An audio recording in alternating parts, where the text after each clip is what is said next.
your name too. Hi, I'm Rita. I'm a graduate student at CLS at UC Irvine.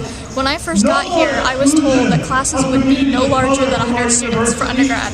Next quarter, when I start to teach my first class, I will have 110 students already registered with 17 on the wait list.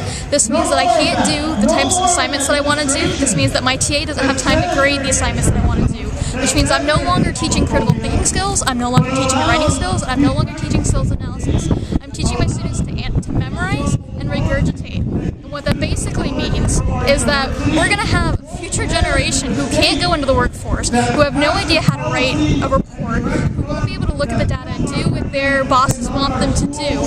And what I would say to UNOF, to the UC Regents, to the governors, to the legislators, to anybody who will listen, is the budget cuts you're making today don't just affect us. You're making these budget cuts on the backs of kids 10, 15, 20 years from now. And if you think California is messed up now, wait till those kids come up and they don't have the education and they don't have a skilled or educated workforce to look up to.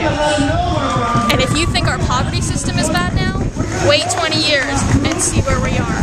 You seriously need to rethink what's going on, and we, as students, as faculty, as legislators, as people, need to come together and realize that we can't function as a society if we don't have a strong educational system and a workforce that knows what's what and actually can think for themselves.